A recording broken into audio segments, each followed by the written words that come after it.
J'avais, oui, des angoisses, un vide intérieur, des tensions aussi, qui même le soir, j'arrivais pas à m'endormir, ça travaillait, ça cogitait, je me mettais de la pression. Je pensais que c'est parce que j'étais dans la solitude aussi, que si je trouvais quelqu'un, ben, je serais un peu plus légère. Mais en fait, voilà, il faut que d'abord je me complète à moi-même. Puis en particulier avec les hommes. En fait, je trouvais toujours des hommes qu'il fallait que je materne. Toujours la maman pour tout le monde, hein.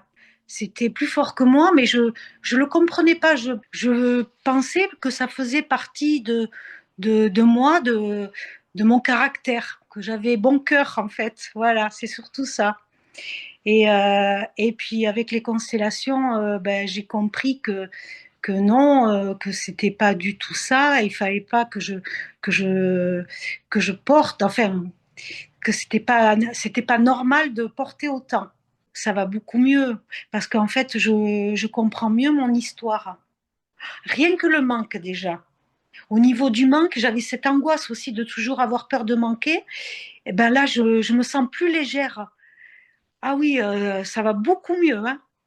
J'ai beaucoup avancé sur le lâcher prise avec les personnes qui m'entourent. J'écoute, mais je ne me précipite pas pour courir après eux, pour leur venir en aide. Je les laisse voilà, un peu comprendre ce qui leur arrive aussi, quoi. Je ne peux pas toujours être là pour sauver. C'est pas possible. Rien que dans mon entourage, on m'a dit que j'avais changé.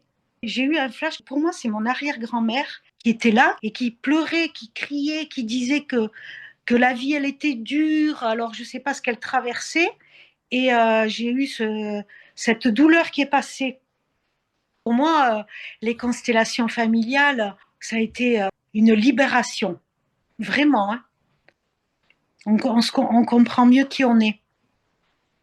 On libère et puis on apprend sur nous, sur soi, pourquoi on agit comme ça et qu'il faut libérer pour être soulagé et avancer.